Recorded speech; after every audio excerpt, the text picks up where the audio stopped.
తెలిసిన భాగం మేము మరొకసారి జ్ఞాపకం చేసుకుందాం. హెజ్కేలు రాసిన గ్రంథము 47వ అధ్యాయము ఉదయకాలం ధ్యానం చేస్తున్న భాగం మరొకసారి జ్ఞాపకం చేసుకుందాం. 47వ అధ్యాయము మొదటి వచనం చదువుతారు. త్వరగా తీసి చదువుతారా? 47 మొదటి వచనం కానీ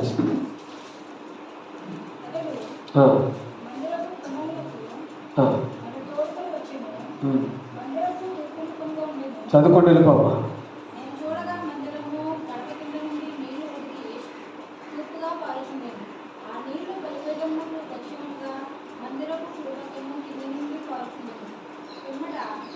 ఆ మైక్ కట్టుకుంటే అందరికి వినపడతాము. పిమ్మట ఆయన ఉత్తరపు కుంభపు మార్గంగా నన్ను నడిపించి చుట్టూ తిప్పి తూర్పునకు పోవు దారిని బయట గుమ్మమునకు తోడుకుని వచ్చాను. నేను చూడగా అచ్చట గుమ్మపు కుడిపక్కను నీళ్లు ఊపికి పారుచుండెను. ఆ మనుషుడు కొలనూలు చేత పట్టుకుని తూర్పు మార్గమున బయలు వెళ్ళి 1000 మూరలు కొలిచి ఆ నీళ్లు గుండా నన్ను నడిపింపగా నీళ్లు చీలమండ లోతులుండెను. ఆయన మరి 1000 మూరలు కొలిచి నీళ్లు గుండా నన్ను నడిపింపగా నీళ్లు మోకాళ్ళు లోతుండెను. ఇంకా ఆయన 1000 మూరలు కొలిచి నీళ్లు గుండా నన్ను నడిపింపగా నీళ్లు మొలలోతుండెను. ఆయన ఇంకనూ 1000 మూరలు కొలువగా నీళ్లు మిక్కిలి లోతై నేను దాటలేనంత నది కనబడెను. చాలా వాక్యం దర్శించును కాక. ఇదంతా చెప్పాలని టైం పడుతుంది కానీ క్లుప్తంగా చెప్తారు. గమనించండి, మందిరం ఉంది. మందిరంలో ఏముందండి? మందిరం ఉంది. మందిరములు ఏమున్నాయి? నీరు ఉంది. నీరు ఎలా కలుతుందంట? గడప క్రమ్ముల క్రింద ప్రవహిస్తుందంట. ఎక్కడి నుంచి? మందిరముల నుంచి. అవునండి. అంటే గమనించండి, మందిరం ఉంది, మందిరములో నీరు ఉంది. ఇప్పుడు హెజ్కేలుకు దర్శనం వచ్చింది. గమనించండి, ఒక దేవాలయం చూపించాడు. ఆ దేవాలయంలోకి వెళ్ళడానికి సిద్ధపడుతున్నప్పుడు గమనించండి, ఆ దేవాలయంలోకి వెళ్ళి కుడి ప్రక్కకి వెళ్ళినప్పుడు తూర్పున గమనించండి, ఉత్తరమున కుడి పక్కకి వెళ్ళినప్పుడు అక్కడే ఉంది ఒక నీరు కనబడింది. ఆ నీటి గుండా తూర్పు గుమ్మం కూడా వచ్చినప్పటికీ కొన్ని అనుభవాలన్నీ అక్కడ కనబడుతున్నాయి. ప్రతి క్రైస్తవునికి గమనించండి, ఈ అనుభవం అనేది చాలా అవసరం. ఇప్పుడు గమనించండి, మందిరము ఆ గుమ్మము ఎటువైపు ఉందండి? తూర్పు వైపున ఉన్నది. తూర్పుని ఎందుకు పెట్టారంటే యేసుక్రీస్తు వారు రెండవ రాకడ ఎలా వస్తుందంటే తూర్పు నుంచి ఆయన రాబోతున్నాడు. తూర్పు నుంచి రాబోతున్నాడు కాబట్టి ఆయన ఆహ్వానించడానికి ఇప్పుడు అక్కడ తూర్పు వైపున వాడు గుమ్మము పెట్టినట్లుగా యెరూషలేము దేవాలయం గుమ్మము తూర్పు వైపున ఉన్నట్టుగా మనం చూడగలుగుతాం. ఇప్పుడు చూడండి, ఇప్పుడు గమనించండి, మందిరము కనబడుతుంది. రెండవది అక్కడ నీరు కనబడుతుంది. మూడవది అక్కడ ఏం కనబడుతుంది? బలిపీఠము కూడా కనబడుతుంది. ఉన్నామా? బలిపీఠము కూడా కనబడుతుంది. రెండవది నీలగుండ నడవడం కూడా. నాలుగో విషయం ఏంటంటే నీలగుండ నడవడం కనబడుతుంది. క్లుప్త సందేశాన్ని వింటూ చెప్తున్నాను, వినండి. గమనించండి బిడ్డలారా, ఇప్పుడు మనము మందిరానికి వచ్చే అలవాటు. హెజ్కేలు ఎక్కడికి వెళ్ళాడండి? మందిరానికి రావడం అలవాటు చేసుకున్నాడు. అంటే ఇప్పుడు గమనించండి, మందిరములోనికి వెళ్ళే ఒక అలవాటు. ఇవాళ గమనించి ఎంతో మంది ఇవాళ ఇంటికాడ కూర్చుంటే సరిపోదా? ఇంటికాడ కూర్చుని టీవీలో వాక్యం వింటే సరిపోదా? లేకపోతే ప్రార్థన చేసుకుంటే సరిపోదా? మందిరానికి వెళ్ళాలా అన్న వాళ్ళు చాలామంది ఉన్నారు. మందిరానికి వెళ్ళాలి అంటే హెజ్కేలు ఎక్కడికి వెళ్ళాడు? హెజ్కేలుని ఎక్కడ నడిపించాడు? మందిరములోనికి నడిపించాడు. వింటున్నారా? ఇప్పుడు గమనించండి బిడ్డలారా, దేనికి వాక్యం పిన్నిన పిల్లల కోసం ఎక్కడికి వెళ్ళింది? మందిరానికి వెళ్ళింది. ఇప్పుడు గమనించండి, అన్న గమనించండి, అన్నకు పిల్లలు లేరు, పిన్నకు పిల్లలు ఉన్నారు. అన్న చేసిన పని ఏంటంటే గమనించండి, మందిరానికి వెళ్ళే అలవాటు కలిగి. దేనికోసం వెళ్ళింది? పిల్లల కోసం వెళ్ళింది. ఆమెకు ఒక సమస్య ఉంది, ఆమెకు ఒక ఇబ్బంది ఉంది, ఆమెకు ఒక అవమానం ఉంది. కాబట్టి నేను నా భర్తతో వ్యాజ్యమాడినంతలో అది జరగదు, లేకపోతే వైద్యులు సహకరించినంతలో అది జరగదు. కానీ నేను మందిరానికి వెళితే దేవుడు ఆ మందిరములోని ప్రార్థన దేవుడు ఆలకించి నాకు సహాయం చేస్తాడనే ఆలోచనలో అన్న వచ్చింది. కాబట్టి మందిరానికి వెళ్ళడానికి ఆమె సిద్ధపడింది. మందిరములు ఏముంది అంటే నీళ్లు ఉన్నాయి. అంటే నీళ్లు దేనికి సాదృశ్యం అంటే వాక్యానికి సాదృశ్యం. అంటే ఇప్పుడు గమనించండి, నీ మందిరములోనికి వచ్చిన తర్వాత నీ సమస్యలు తీరాలంటే, నీ ఇబ్బందులు తీరాలంటే, నీ ఇరికాట్లు తీరాలంటే వాక్యాన్ని వినాలి. వాక్యం వినాలి అంటే గమనించండి, వాక్యము చేత బలపడతానే కానీ నీ సమస్యలు తీరే అవకాశము లేదు. ఇప్పుడు చూడండి, పక్షవాయు గలవాయి దగ్గరికి వచ్చి అదేంటంటే యేసుప్రభు ఒక ఇంట్లో ఉన్నాడు. ఇంట్లో ఉంటే జనసమూహం చాలా మంది ఉన్నారు. ఉంటే ఇప్పుడు కొంతమంది ఏం చేశారంటే పచ్చవాయు గల వారిని తీసుకొచ్చారు. యేసుప్రభు దగ్గరికి తీసుకెళ్ళడానికి వీళ్ళాక ఏం చేశారు, ఇంటి పైకొప్పి విప్పి త్రాళ్ళతో యేసుక్రీస్తు దగ్గరికి దింపారు. అప్పుడు అతను చూసి అంటాడు, కుమారుడా నీ పాపములు క్షమింపబడ్డాయని. ఇదేంటి అంటే అతను బాగుపడడానికి అతను ఎందుకు వచ్చాడు అక్కడికి? అతనికి ఎందుకు దింపబడ్డాడు అంటే అతనికి లోటు ఉండేది, పక్షవాతము ఉంది, కాలు చేపడిపోయింది, లేవలేని స్థితిలో ఉన్నాడు. అలాంటి వ్యక్తిని పట్టుకుని దేవుడు ఏమంటున్నాడు, నీ కుమారుడా నీ పాపములు. అంటే బాగుపడే ముందు అతను ఏమై ఉన్నాడు అన్నది మొట్టమొదట తెలుసుకోవాలి. సరే, ముందుకు వెళ్తున్నాను. ఒక సందర్భంలో దీన్ని పక్కన పెడుతున్నాను, ఇంకో సాదృశ్యం పెడుతున్నాను. యేసు ప్రభు వారి శిష్యులు ఆధారంగా వెళ్తుంటే త్రోవ ప్రక్కన ఒక గుడ్డివాడు ఉన్నాడంట. అని చూసి అంటారు శిష్యులు, యేసయ్యా వీడి గుడ్డివాడుగా పుట్టడానికి వీడు చేశాడా, వీడి తల్లిదండ్రులు చేశాడా? ఏంటి పాపం అంటే వీడి గుడ్డివాడిగా ఉండడానికి కారణం ఏంటి? వీడు పాపం చేశాడా అంటే వీడి పుట్టుకతో పాపి అంటే వీడు పుట్టుకతో గుడ్డివాడు, మరి ఎటువంటి పాపం చేశాడు? ఇది పాపం చేయడానికి అవకాశం లేదు. సరే, మరి ఎవరు వీడి తల్లిదండ్రులు చేశారా అంటే వాడి గుడ్డివాడిగా అంగహీనుడుగా ఉండడానికి ఎవరో ఏదో పాపము చేసి ఉంటారు. ఇంకా ముందుకు పోతే గమనించండి, యోబు దగ్గరికి వస్తే గమనించండి, యోబు శోధింపబడుతున్నాడు. యోబు శోధింపబడితే ఆదరించడానికి ఎవరు వచ్చారు? ఎవరు వచ్చారు? స్నేహితులు వచ్చి ఏం చేయాలి? ఆదరించారు. కానీ ఇప్పుడు అతను శోధింపబడడానికి యోబు శోధింపబడుతున్నాడంటే యోబు ఏదో పాపము చేశాడని అక్కడ ఎలీహు అంటాడు. ఎలీహు ఓ మాట అంటున్నాడు, దేవునికి శిక్షను తృణీకరించవద్దు. గమనించండి, దేవుడు గద్దించి మనుషుడు ధన్యుడు అంటాడు. ఏమన్నాడు? దేవునికి శిక్షను నువ్వు తృణీకరించవద్దు. అంటే అర్థం ఏంటి? నువ్వేదో దేవునికి ఎదురుకుండా ఏదో పాపం చేస్తుంటావు, ఆ పాపాన్ని బట్టి నువ్వు శోధింపబడుతున్నావు. కాబట్టి నీకు ఇటువంటి సమస్య, ఇటువంటి నేర్చు నీకు వచ్చింది. కాబట్టి వాటిని పాపములు ఒప్పుకొని దేవునికి శిక్షను ఇవ్వాలి, లోనవ్వు అంటున్నారు. ఎలుగు చెప్తున్నా తన ప్రసంగంలో తెలియజేస్తున్నారు. అంటే ఇప్పుడు గమనించండి, ఏదైనా సమస్య వచ్చిందంటే, ఏదైనా ఇబ్బంది వచ్చిందంటే, ఏదైనా బలహీనత వచ్చిందంటే మనం ఏదో పాపము చేస్తుండొచ్చు. అందుకే కదా మనకి అంటాడు, మనం చూసినట్లయితే శ్రమ కలుగక మునుపు పూర్చండి. దీనికి వాక్యం చెప్తున్న మాట ఏంటి? శ్రమ కలుగక మునుపు నేను త్రోవ విడిచితిని అన్నాడు. ఏమంటున్నాడు? శ్రమ కలుగక మునుపు నేను త్రోవ విడిచాను అంటున్నాడు. దేనికి బిడ్డలారా, దేనికి వాక్యం వింటున్నాను నీవు నేను కూడా జాగ్రత్తగా దేనికి వాక్యాన్ని వినాలి. దేనికి వాక్యానికి మనసు పెడుతూ ఉన్నట్లయితే దేవుడు మన జీవితంలో మా జీవితంలో వాక్యం మనం పనిచేస్తుంది. ఇప్పుడు దేవుని సందులు ఏమున్నాయి? నీళ్లు ఉన్నాయి.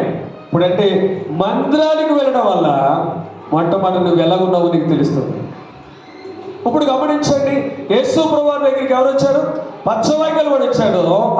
అతను పక్షవాతంతో పడడానికి కారణం ఏంటంటే అతను పాపము చేస్తున్నాడు. ఆ పాపము ద్వారా ఏమొచ్చింది? అతనికి బలహీనత వచ్చింది. అంటే అతను బాగుపడాలంటే మొట్టమొదటి ఏం చేయబడాలి? ఏం చేయబడాలమ్మా? ఏం చేయాలి? అతను పాపాలు క్షమింపబడాలి. చూడు ఈ బట్టలు. దేనికి బిడ్డలారా, దేనికి వాక్యం వినడానికి ఇష్టపడుతున్నాను నేను కూడా జాగ్రత్తగా దేనికి వాక్యాన్ని వినాలి. మందిరములోనికి వెళ్ళడం వల్ల, ఇప్పుడు చూడండి, యేసు ప్రభు దగ్గర రావడం వల్ల, గమనించండి, యేసు ప్రభు దగ్గర రావడం వల్ల అతడు పక్షవాతంతో ఉన్నట్టే చూస్తున్నారు అక్కడ ఉన్నవాళ్ళు. ఇతడు రోగముతో ఉన్నాడు, పక్షవాతంతోనే ఉన్నాడని అనుకుంటున్నారు. కానీ గమనించండి దేని బిడ్డలారా, పక్షవాతంతోనే బాధపడుతున్నారు అనుకుంటున్నారు, కానీ ఇతడు పాపము చేసి ఉన్నాడని గ్రహించలేకపోతున్నారు. కానీ దేవుడు గ్రహించాడు. ఇవాళ దేవుడి మందిరానికి వచ్చిన నీవు, దేవుడి మందిరములో వాడబడుతున్న నీవు జాగ్రత్త వినాలి. నువ్వు పైకి వెలగున్నావు అన్నది కాదు, కానీ హృదయాలను పరిశీలించిన దేవుడు నువ్వు ఎలాగున్నావు ఆయనకి తెలుసు.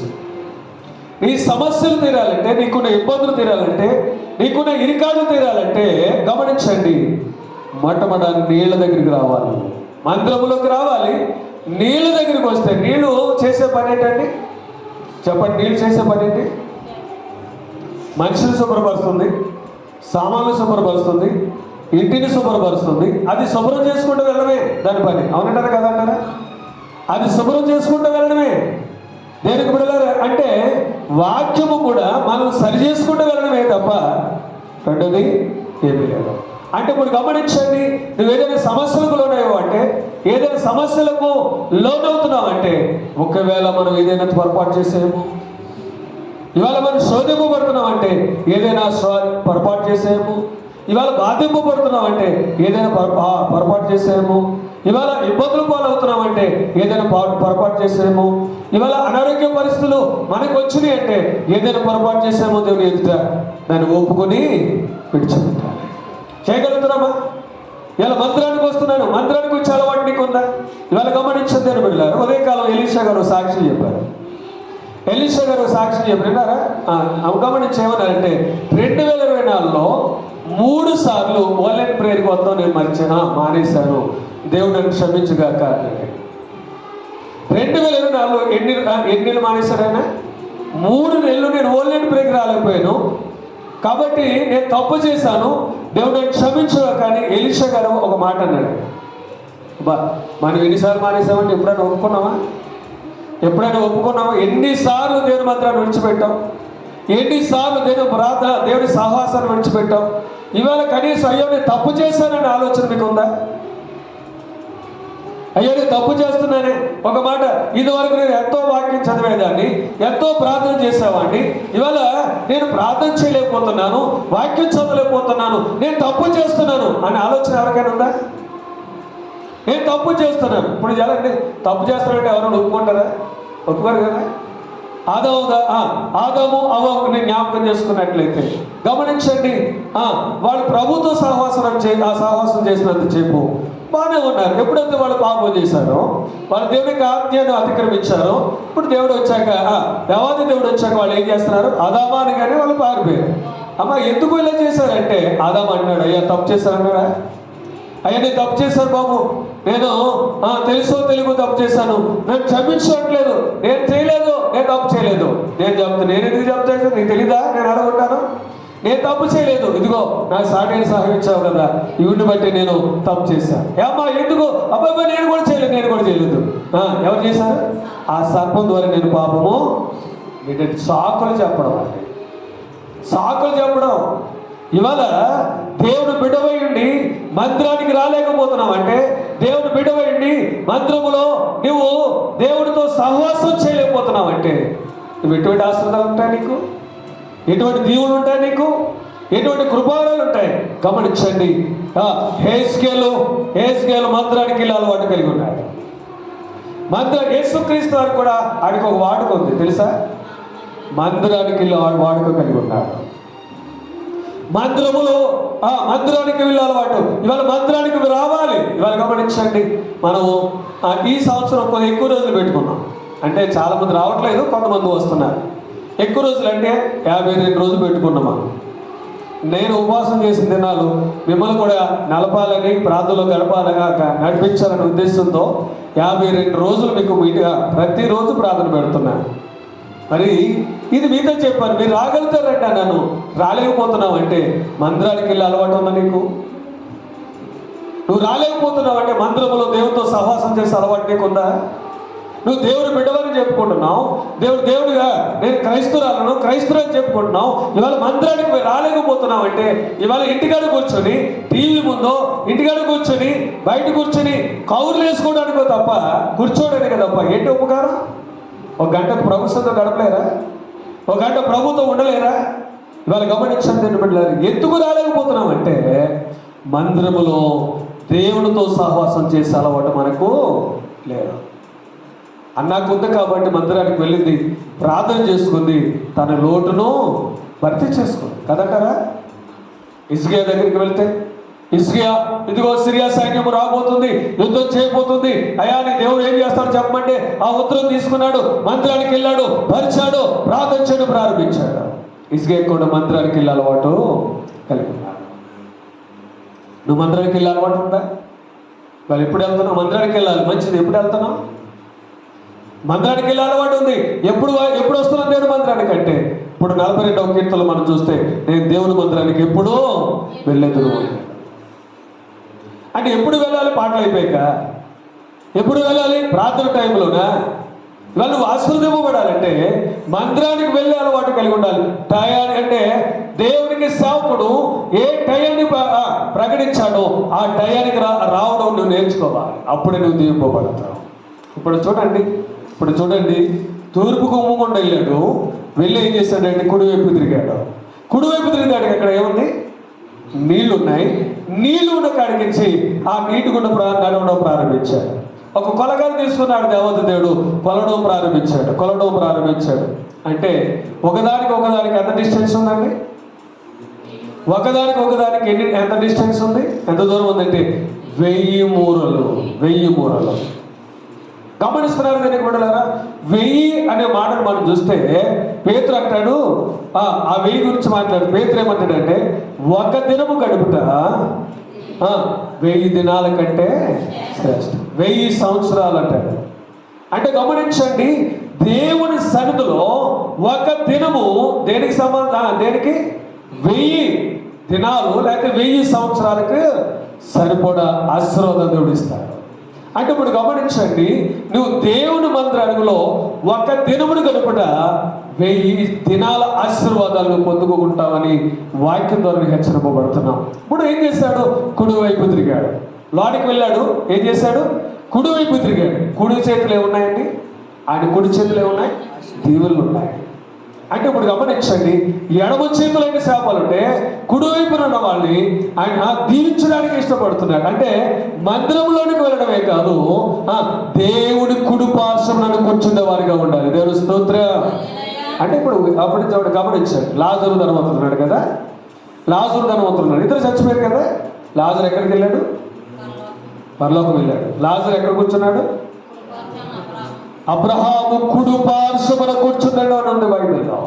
అంటే కుడి పార్శ్వమున దీవెనలు ఉన్నాయి. అంటే ఇప్పుడు గమనించండి, మందిరంలోకి వెళ్ళడమే కాదు, కుడివైపు తిరిగితే అక్కడ నీళ్లు ఉన్నాయి, నీళ్లు గుండా నడుపుతున్నాడు. మొట్టమొదటి ఏమొచ్చిందంటే ఎంత లోతు వచ్చిందంట? చీలమండిల లోతు. చీలమండి అంటే అంత ఏది? ఇదిగో ఇక్కడ ఉంటుంది.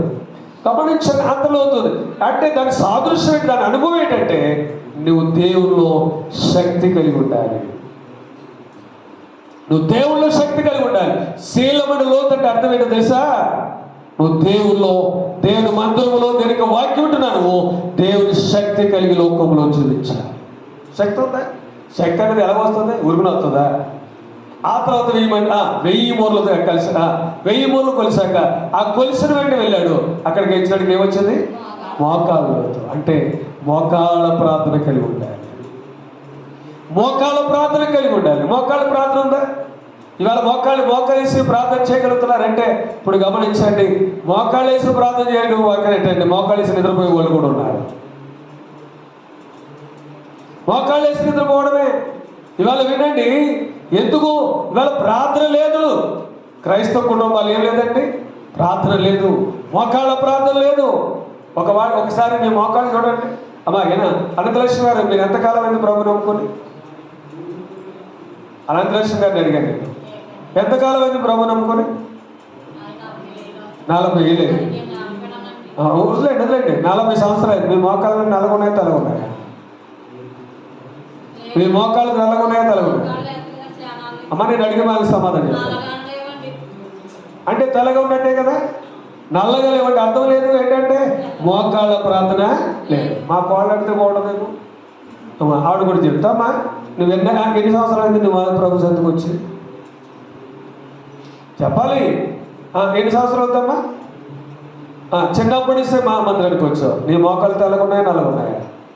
ఏమా చెప్పాలి. ఏంటి తెల్లగొచ్చుతామంటే ఈ మోకాళ్ళు నల్లగున్నాయా తెల్లగున్నాయా అనొచ్చు. అయ్యో మీ మోకాళ్ళు నలుగునే అంటే నా మోకాళ్ళు కాయలు కాసి ఉన్నాయి, మీరు చూసుకోండి కాలుతాయి. నా మోకాళ్ళు కాయలు కాసి ఉన్నాయి, ఎందుకంటే నేను మోకాళ్ళ ప్రార్థన కలిగి ఉన్నాను కాబట్టి. అంటే నేను మోకాళ్ళ ప్రార్థన కలిగి ఉన్నాను కాబట్టి మిమ్మల్ని అడుగుతున్నాను. ఎందుకంటే నా కోడలు కూడా ఒక సేవకురాలు కాబట్టి ఆమెకి ఏముండాలి? అన్నం కూర వండుకోవడమే సరిపోదు, ప్రార్థన ఉండాలి. పిల్లోడిని ఎత్తుకొని చూడడం సరిపోదు, వాక్యం చదవడం ఉండదు. ఎందుకంటే నేను అనుకున్నాను ఏమనుకునే పెళ్లి ముందు అనుకున్నాను, ఇంత వాక్యం చదివేస్తుంది, ఇంత ప్రార్థన చేసేస్తుంది, నా కుటుంబం దీపబడిపోతుంది అనుకున్నాను. దేవుడు ఆ విధంగా ఉండడానికి దేవుడు అప్పటికి సహాయం చేయను గాక. ఎందుకు ఈ మాట చెప్తున్నా అంటే మోకాళ్ళ ప్రార్థన ఉన్నప్పుడే శక్తి వస్తుంది. నీకు మోకాళ్ళ ప్రార్థన ఉన్నప్పుడే బలము వస్తుంది. ఆ బలం ద్వారా అబోధిక తంత్రములు ఎదిరించడానికి వీళ్ళతో ఎఫెసీయులకు రాసిన పత్రికలో 6 ఏమన్నాడు? 10వ వచనంలో ఏమన్నాడు? మీరు దేవుని ఎదుట శక్తిమంతుల చదవండి. 6 10వ వచనం అయ్యా. 10వ వచనం అమ్మా. ఆదికాండం పక్కన ఉండదు ఎఫెసీయులకు రాసిన పత్రిక. ఆదికాండం పక్కన ఉండదు లేదా? ఆదికాండం పక్కన చూడమ్మా. బాగా తీశాడు వచ్చింది. ఆయన యందు బలవంతులై ఉండండి. కింద మీరు అపోధిక తంత్రములు ఎదురించడానికి మీరు శక్తిమంతులై ఉండాలి. దేవుని స్తోత్రం చెప్పండి. ఆయన యందు బలము కలిగి ఉండాలని ఎందుకు బలం ఉండాలి? అపోది ఎవరిని మింగురుదని గర్జించు సింహాలే తిరుగుతుంది కానీ వాడిని ఎదిరించడానికి నీకేముండాలి? శక్తి కావాలి, బలం కావాలి. ఆ బలం ఎలా వస్తుంది? మోకాళ్ళ ప్రార్థన ఉండాలి. ప్రతి ఇంటిలో ప్రతి వ్యక్తికి మోకాళ్ళ ప్రార్థన ఉండాలి. పాస్టర్ గారికి మోకాళ్ళు మరి పాస్టర్ గారు కూడా ఒక వాక్యం చెప్పారు. ఆయన మోకాళ్ళు ఎలా ఉన్నాయండి? తెల్లగున్నాయా నల్లగున్నాయా? అయ్యా చూసుకోలేదా? మరి చూసుకోరు కదా. చూసుకోకపోతే ఎలాగా? మన సేవకులు కాబట్టి మన మోకాలు నిలబడకపోతే విశ్వాసం మోకాళ్ళు ఎలా నిలబడతాయి? విశ్వాసం మోకాళ్ళు నిలబడతాయా? అయ్యా నేను పడుకుని ప్రార్థన నేను కూర్చుని ప్రార్థన చేస్తాను, మీరేమన్నారు? నేను పడుకుని ప్రార్థన చేస్తాను అంటారు. నాకు తెలుసు కదా, నాకంటే తెలియదు మీరు. అమ్మ నాకు నేర్చముంది నేను కూర్చుని ప్రార్థన చేస్తానండి. అయ్యారు మీరు అలాగే చేయండి, మేము పడుకుని ప్రార్థన చేస్తాం అంటారు. అలాగే అంటారు కదా.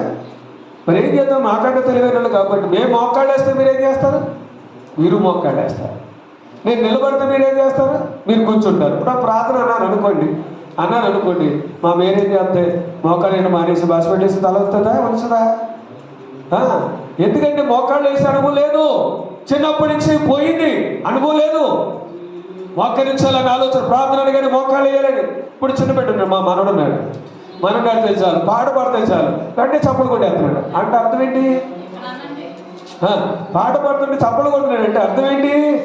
అనుభవం వచ్చింది, పాట పాడుతున్నారు కాబట్టి నేను చప్పట్లు కొట్టాను. ఇప్పుడు ఆడు లేచినప్పుడు మేము మోకరించామనుకోండి, ప్రార్థన కానీ అతను కూడా ఏం చేస్తాడు? మోకాళ్ళు వేస్తాడు. అంటే చిన్నప్పటి నుంచి మనకి ఏది అలవాటు ఉందో మన పిల్లలకి నేర్పాలి. నువ్వు పడుకుని అలవాటు చేసుకునే ప్రార్థన చేసే అలవాటు ఉందనుకో, నీ పిల్లలు కూడా అదే అలవాటు అవుతుంది. నీ పిల్లలు కూడా అదే అలవాటు అవుతుందండి. కాబట్టి ఎందుకు ఈ మాట చెప్తున్నానంటే మోకాళ్ళ ప్రార్థన చాలా అవసరం. మోకాళ్ళ ప్రార్థన చాలా అవసరం అండి. నువ్వు దేవునికి శక్తిని పొందుకోవడానికి, దేవునికి బలము పొందుకోవడానికి దేవుని మందిరములో మోకరించి ప్రార్థన చేయాలి. కడవ దినాలు మంచి దినాల్లోనే నువ్వు అటువంటి అనుభవం నీకుందా? ఇప్పుడు శ్రమకాల ధ్యాన కొడుకులు వస్తున్నాయి, అంటే ఇప్పుడు వర్ణించండి. అయ్యే కాదు, ఇప్పుడు ఇది ప్రతిరోజు ఇవాళకి 5వ రోజు నేను ఉపవాసం ఉండి ఇవాళకి 5వ రోజు నుంచి మేము ప్రార్థన పెడుతున్నాం. ప్రార్థనకి అలవాటు ఉందా? ఇవాళ పెడతాం, రేపు పెడతాం, ఎల్లుండి పెడతాం, బుధవారం నుంచి మళ్ళా యథామూలుగా పెడతాం. అయ్యో పాస్టర్ గారు ఉపవాసం ఉండి ప్రార్థన పెట్టాడు, మనం కూడా వెళ్ళాలి, మోకరించి ప్రార్థన చేస్తే నేను నా కుటుంబం దీపు పడతాను ఆలోచన మీకు ఉండాలా వద్దా? ఆయన అలాగే పెట్టుకుంటాడే, ఆయనేమో మా మందిరంలోని ప్రార్థన చేస్తాడు, మేము ఇంటికాడ ఉండి దీపు పడతా ఉంటారా? ఆయన మందిరంలోని ప్రార్థన చేస్తాడు, నేను ఇంటికాడ ఉండి దీపు పడతాను చాలు. ఇప్పుడు అనంతరాజు గారు అయితే ఆ అరుగు మీద కూర్చొని దేవుడు పడతానులే, ఎందుకంటే మా ఇదివరకు మైకిల్ పడుతుంది కాబట్టి అక్కడ కూర్చొని సేవ ఆడితే వాక్యం నేను అయిపోయిందాను. ఇప్పుడు మైకిల్ కూడా వినపడలేదు కదా. ఎందుకే మాట చెప్తున్నానండి, క్రైస్తవుడు కొనవలసిన లక్షణం తెలుసా? మోకాల ప్రార్థన అవసరం. నువ్వు క్రైస్తవులతో మోకరించాలి. నువ్వు క్రైస్తవుడితో మోకరించు. ఈ సమస్యలు, నీ బాధలు, నీ ఇబ్బందుల కొరకు మోకరించి ప్రార్థన చేయి, దేవుడికి సహాయం చేస్తాడు. వింటున్నారా? ఇంకా ముందుకు పోతే ఇప్పుడు చండి వాళ్ళ సమస్యల్లో, ఇబ్బందుల్లో, ఇరికాట్లలో అనేక మంది ఏమవుతున్నారు? ఎందుకొచ్చి జీవితంలోని వంగిపోయిన వాళ్ళు నేర్చించబడలేరా? ఎందుకు వచ్చిన బతుకు, ఎందుకు వచ్చిన సంసారం, ఎందుకు వచ్చిన బిడ్డలు, ఎందుకు వచ్చిన భర్తలు అన్నవాళ్ళు లేరా? విసుగుపోయిన వాడు అంటే ఏంటి? నడుము వంగిపోయి ఉన్నాడు. ఇప్పుడు గమనించండి, అలాంటి వాడికి దేవుడి మంత్రం ఎదురుతుంది తెలుసా? ఇప్పుడు ఇంకా ముందుకు వెళితే 1000 మూలకి వెళ్తే అక్కడ ఏం కనపడుతుంది? మొలలోతు వచ్చిందంట. అవునా? శీలమణి లోతు, రెండోది మోకాల లోతు, మూడవది మొలలోతు. మొల అంటే అర్థం ఏంటి? నడుము. అప్పుడు గమనించండి, అంటే నడుము వంగకుండా ఉండాలండి. నడవడానికి ఏమి ఉండాలండి? గట్టి ఉండాలి. ఇశ్రాయేలు ఐగుప్తు దేశం నుంచి బయటకు వచ్చేటప్పుడు అబ్బాయి ఈ చేతిలో కరపెట్టుకోవాలండి. అబ్బాయి నీ చేతులు కర్ర కాదు, నీ నడవడానికి ఏం కట్టుకో? గట్టి కట్టుకోవాలి అంటే వంగ కూడా తిన్నావు అన్నాడు. నేను వంగడానికి వీలు అంటే ఇప్పుడు గట్టి ఉండడం వల్ల వంగిపోయే లక్షణాలతో నిలబడే స్థితి వస్తుంది. అంటే గమనించండి, ఏ సమస్యతో నువ్వు కృంగిపోయావో, ఏ బాధలతో నువ్వు కృంగిపోయావో, ఏ ఇబ్బందులతో నువ్వు కృంగిపోయావో, అదే అందులోంచి దేవుడిని నిలబడడానికి ఒక దట్టి ఏర్పాటు చేశాడు. ఎపిసోడ్ రాష్ట్రపతులు ఏమంటాడు? సత్యం అనే దట్టిని కట్టుకోండి. ఆ సత్యం ఎవరండి? మన ప్రభువైన యేసుక్రీస్తు వారు. ఆ యేసుక్రీస్తు నువ్వు ధరించుకున్నట్లయితే, మోకాళ్ళ ప్రార్థన ద్వారా ఆ శక్తులు పొందుకొని యేసుక్రీస్తు నువ్వు ధరించుకున్నట్లయితే నీ జీవితంలో అనేకమైన కార్యాలు జరుగుతాయి. దేవుడి మాటలు దీవించును గాక. ప్రార్థన చేసుకుందాం. తల్లవచ్చు విడలారా, ఎంతవరకు వాక్యం విన్నాం? మీరు వాక్యానికి మనసు పెట్టినారు. మీరు వినండి. మందిరానికి వెళ్ళాలి వాటి నీకుందా? మందిరంలో మోకరించాలి వాటి నీకుందా? ఇప్పుడైనా మోకరించగలుగుతున్నావా? అరే మోకాల అనుభవం కావాలంటున్నారు. ఇంకా నేను బాస్పేటలు వేసుకునే కూర్చున్నాను, ఇంకా నేను బాస్పేటలు వేసుకునే కూర్చున్నాను. అరే మోకాళ్ళ ప్రార్థన ఎప్పుడు వస్తుంది అనుకుంటున్నావా? అరే నేను కుర్చీలోనే కూర్చున్నాను, ఆయన ఈ మోక నేను నిలబడలేను, కుర్చీలోనే కూర్చున్నాను కాబట్టి ఈ ప్రార్థన విని అంటున్నావా? ఈ ప్రార్థన వినంటున్నావా? కుర్చీలో వచ్చి నిలబడి నువ్వు ప్రార్థన చేయలేవా? అంటే దేవుడికి ఇచ్చిన గౌరవం ఇదేనా? నువ్వు మోకరించి లేనప్పుడు నిలబడి ప్రార్థన చేయరు కదా. నువ్వు మోకాళ్ళు వేయలేనప్పుడు నువ్వు నిలబడి ప్రార్థన చేస్తే దేవుడి ప్రార్థన వింటాడు కదా. నువ్వు సేవకుడు వేయండి కూర్చుని ప్రార్థన చేస్తావా? దేవుని బిడ్డ వేయండి కూర్చుని ప్రార్థన చేస్తావా? దేవుడికి ఇచ్చింది ఇదేనా? నువ్వు ఏ వాక్యం వింటున్నారు? ఏ వాక్యాన్ని మనం బోధిస్తున్నాం? వాక్యం మోకాల అనుభవం మనకు కలిగి ఉండాలి. ఎప్పుడైతే నువ్వు మోకాల అనుభవం కలిగి ఉన్నావో దేవుని శక్తి నీకు వస్తుంది. అప్పుడే కృంగిపోయే స్థితి నీలో ఉండదు. ఎందుకు వచ్చిన జీవితం అనుకోవడానికి వీలు ఉండదు. ఎందుకు వచ్చిన బ్రతుకు అనడానికి వీలు ఉండదు. ప్రార్థన చేస్తావా? అయ్యా ఇక్కడి నుంచి నేను మోకాల అనుభవం కలిగి ఉంటానయ్యా, కాబట్టి నాకు శక్తిని ఇయ్యాడు. వంగిపోయే స్థితి నాకు వద్దు బాబా. ఒక మాట చెప్తావా? ఒక మాట చెప్పు. దేవుడు నిన్ను ఆశ్రయిస్తాడు. తల్లి ఒక మాట చెప్తే, అయ్యా ఇంతవరకు ఇన్ని సంవత్సరాల నుంచి వస్తున్నా, మోకరించలేకపోతున్నాను, మోకాళ్ళు వేయలేకపోతున్నానయ్యా, మోకరించి ప్రార్థన చేసే అలవాటు తప్పిపోయిందయ్యా, నా మోకాలు నిలబడలేదు, మందిరంలోనే కాదు ఇంటికాడ కూడా మోకాలు అనుకో నాకు లేదయ్యా, సహాయం చేయబోమని అంటావా? మోకాలు అనుకో నాకు దయచేయండి. సమస్యల నుండి, ఇబ్బందుల నుండి, ఇంటికాడ నుండి, ఇరికాట్ల నుండి విడుదల చేసి నన్ను నీ కృపలు బలపరచబోమని చెప్పడానికి ఇష్టపడతావా? మహాపరిశుద్ధానికైనా ఉందనా? ఇంతవరకు నేను ఏఎస్కేల్ జీవితంలో నేను 47 ఆక్షేపంలో జరిగిన కొన్ని సంఘటనలు, కొన్ని అనుభవాలు మేము చూసాము. ఏఎస్కేల్ మందిరము, నేను మందిరంలోకి అలవాటు కలిగి ఉన్నాడు. ఉండేది కుడివైపు తిరిగి అలవాటు కలిగి ఉన్నాడు. మూడవది నీళ్ల గుండె నడిచి అలవాటు కలిగి ఉన్నాడు. ఆయన శీలమండలోతు చూశాడు, మొక్కాళ్ళలోతు చూశాడు, మొలలోతు చూశాడు, దాటలేని లేని పరిస్థితిని కూడా చూశాడు. ఇవాళ సమస్యలతో దాటలేని పరిస్థితులు ఉన్నా మాకు నాయన ఇదిగో ప్రభు దాటడానికి తగిన కృప మాకు అనుగ్రహిస్తున్నందుకు కింద దేవా ప్రతి ఒక్కరిని దీవించండి, ఆస్వాదించండి. నా వాక్య హృదయంలో భద్రపరచండి. వాక్యానుసరి లోకంలో జీవించే బాధ్యత బిడ్డలకు మాకు అనుగ్రహించమని ప్రార్థిస్తున్నాం. అనారోగ్యంతో వారిని ముట్టండి, బాగుంచండి. గర్భిణీస్తులు తీసుకున్న ప్రశ్న ఇచ్చాయి, బిడ్డలేని వారికి సంతానం ఇచ్చాయి. చట్టబెడుతున్న కాపుతలు, పరిపాలనలో, వ్యాపారాలు, వ్యవసాయాలు, డ్యూటీలో తోడే నడిపించండి. దేవానికి ఎన్నో వందనాలు. ఇవాళ వాళ్ళకి ఉద్యోగులు ఉద్యోగాలు ఇచ్చాయి. నేను రేపటి నుంచి సెకండ్ ఇయర్ బిడ్డలు ఎగ్జామ్ రాయిపోతున్నారు, ఫస్ట్ ఇయర్ బిడ్డలు ఎగ్జామ్ రాయిపోతున్నారు. మరి ఎగ్జామ్లో తోడేనండి మంచి మార్కులతో పాస్ అయ్యి ఇతర దేశాలు మా బిడ్డలను ఎంతకాలం రావడానికి రోజు చూపించారు. ఇతర ప్రాంతాల్లో ఉన్న బిడ్డలు కూడా దీవించారు, ఎంతబడి కానుకలు దీవించారు. ఇంటికి వెళ్తున్న కొట్టి ఆస్తుల హృదయాలతో కాకుండా నీ దేవునితో నింపడి సమాధానం ఇంటికి వెళ్ళే బాధ్యత ఇచ్చి ప్రతి ఒక్కరిని కృపలు బలపరచు. యేసునామమున ప్రార్థించి వేడుకుంటున్నాం తండ్రి. పరమ తండ్రి అయిన దేనిక ప్రేమ, కుమారుడు యేసుక్రీస్తు వారి కృప, పరిశుద్ధాత్మని సహవాసం ఇప్పుడు ఎల్లప్పుడూ ఆయన ప్రతి బిడ్డకు సదాకాలం ఆయన కృపతోడు నడిపించును గాక. ఆమేన్. పంపుము దేవా దీవెనలతో పంపుము దయచేత పతిత పవననం పేపుగా నీ సేవ ప్రియముగా పంపుము దేవా దీవెనలతో పంపుము దేవా. మీ అందరికి వందనాలండి.